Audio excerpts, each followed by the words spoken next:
The bluebird of happiness landed on my shoulder when the opportunity for this garden came, because as a master gardener in 2016, as you know, we have volunteer hour requirements and continuing ed requirements.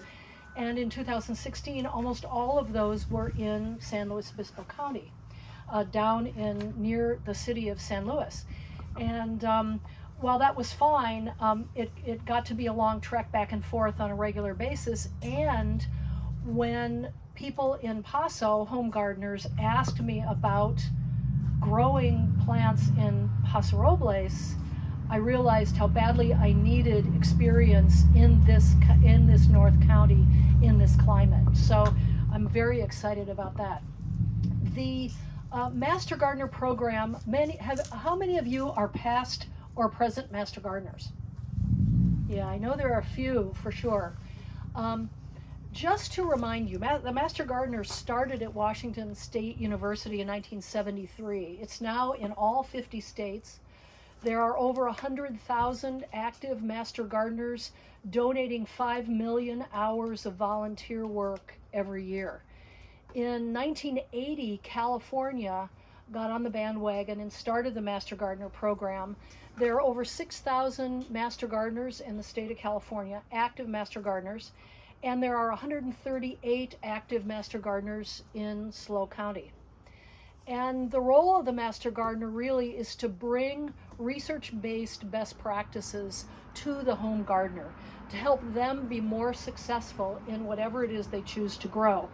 To improve monitoring for weeds, insects, and diseases, and encourage people to get out and enjoy and connect with their environment.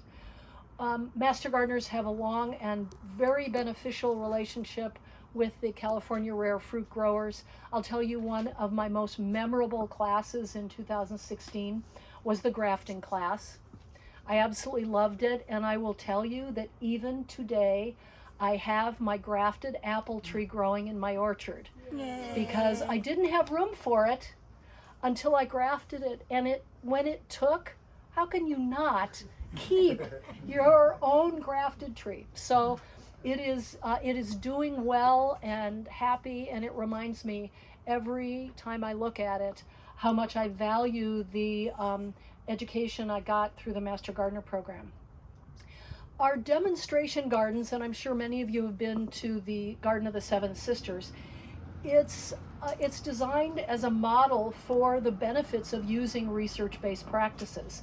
It's a teaching garden, and it is just as valuable for training Master Gardeners as it is for the community and the community events that we go through it.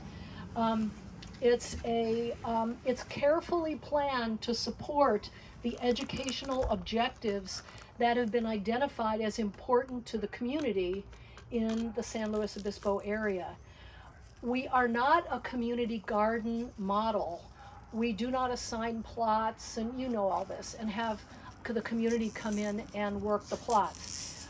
The gardens are open for specific community events that we organize to bring our community into the garden. And therefore, there is a certain amount of time when the gardens are not available to the community. We are looking at creative ways to make it beneficial even when no one is at the garden. But examples of the SLO garden activities are the Advice to Grow By workshops. We did a monthly lunch in the garden during the good weather, and we opened it up twice a month for people to come and bring a bag lunch and just sit in the garden and enjoy it. And those kinds of events. We hope to have similar offerings for our little garden here in Centennial Park.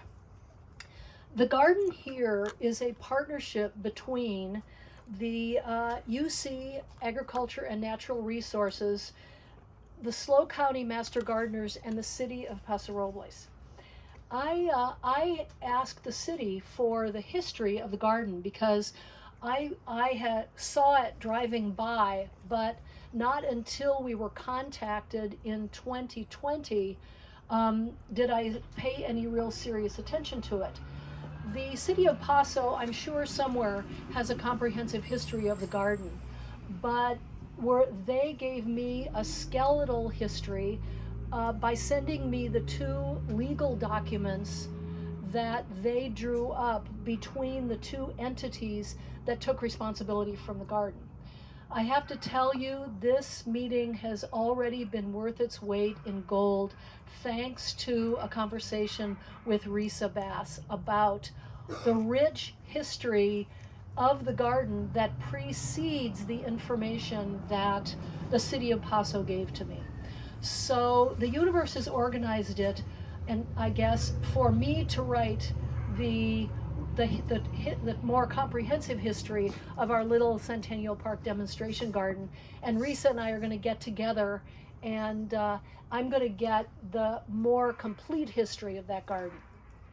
What I understand from the legal documents is that in 2009, the Paso Robles Transition Center signed an agreement with Paso to focus on this area as a transition from lawns to food.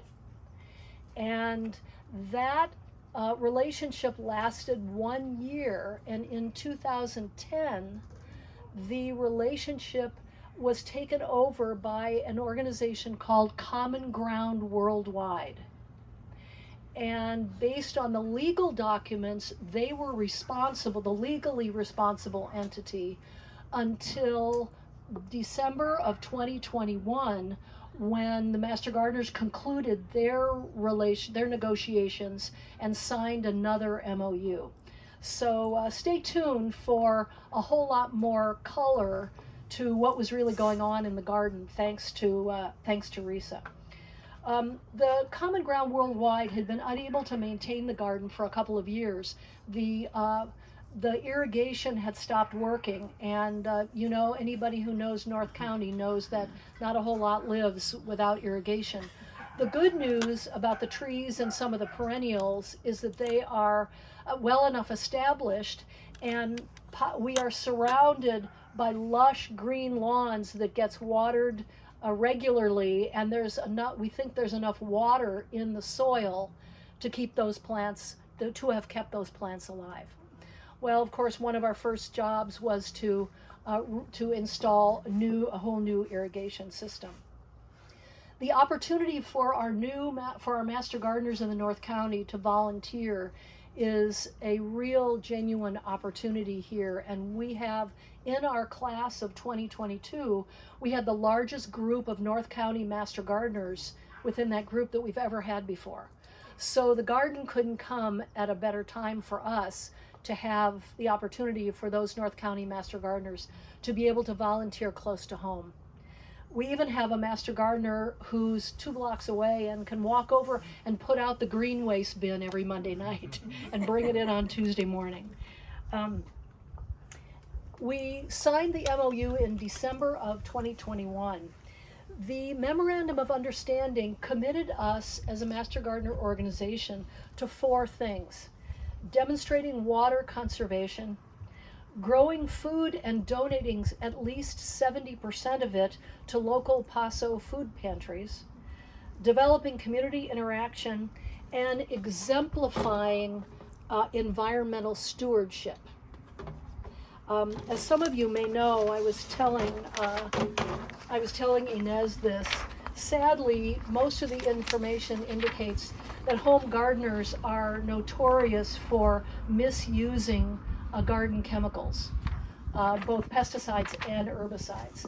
And so that's always that's always an important topic for us.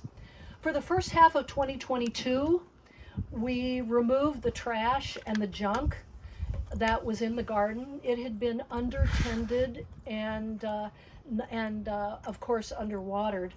We removed the 2 deteriorating picnic tables that are on 2 slabs of concrete in the garden, and we're now in the process of thinking about creative ways to use those slabs.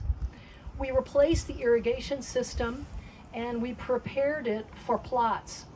We identified the North County educational priorities, And we design teaching plots that align with those educational priorities. And as you can imagine, the priorities, while they overlap considerably, they are different from the priorities that are being addressed in the SLO Garden of the Seven Sisters. We then, through a very generous donation from Herval Block in San Luis Obispo, they donated all of the border stone. We laid out the border stones so that the plots are marked out in the garden, and we started recruiting plot leaders.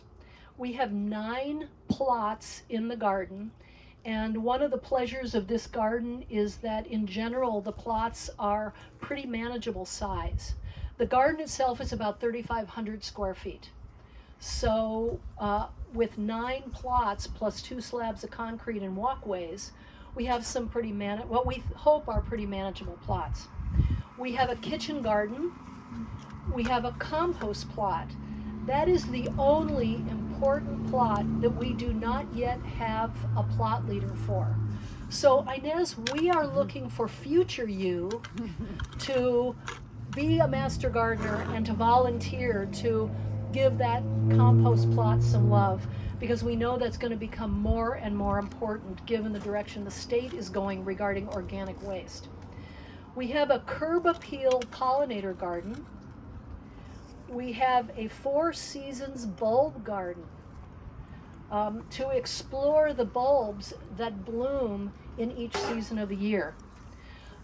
Yuta is our plot leader for our trees, grapes, and berries plot, and she's going to talk with you a little bit about that, and will be available when you walk into the garden in a few minutes to talk about the trees, grapes, and berries.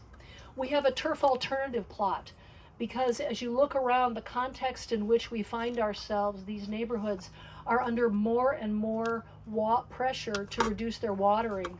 And many of them are looking for turf alternatives, but they don't want to rip out their lawn until they have a chance to see what an alternative might look like, to touch it and walk on it and see what it looks like. We have a California Natives wildlife habitat. We have a succulents and fire safe plot, and we have a utility beautification plot, which is where our green waste bins are, our big hose bibs, etc.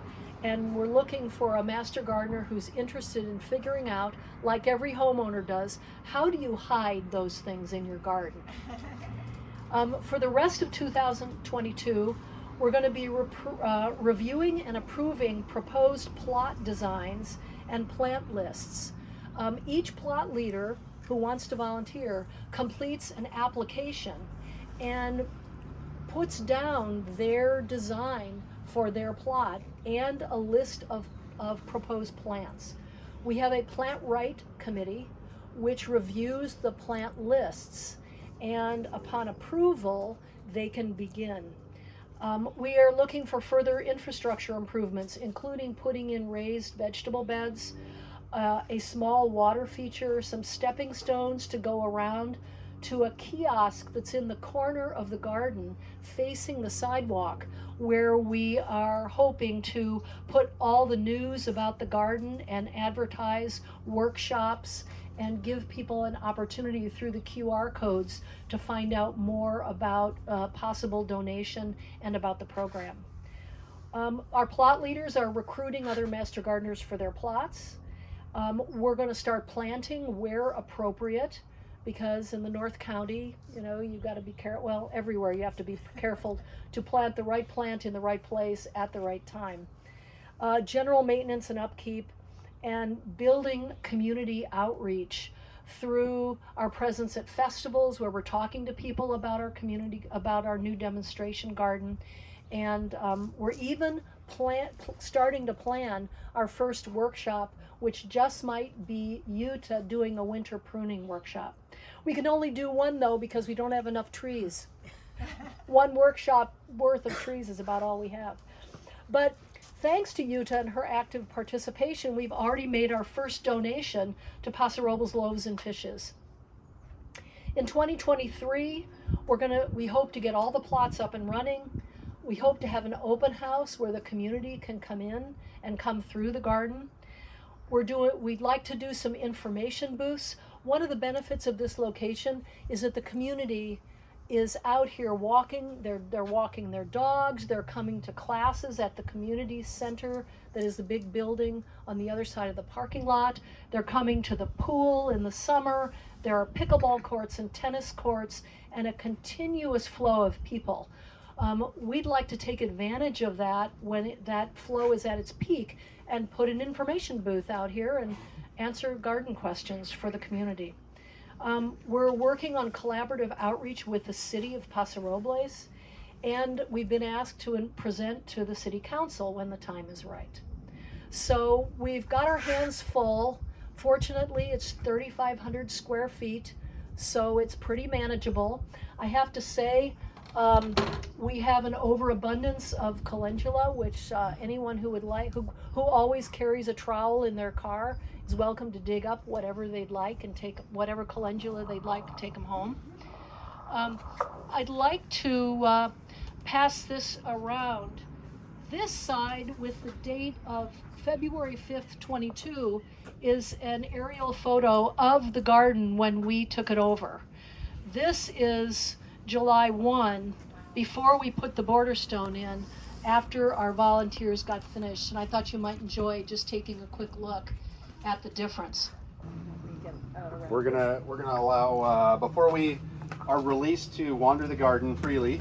Go ahead and have you to come up and talk about fruits and nuts. And so with that, after that, we'll walk around and you will be available hopefully as we wander around a little. Thank you very much, and I'm happy to answer questions once you are walking around the garden.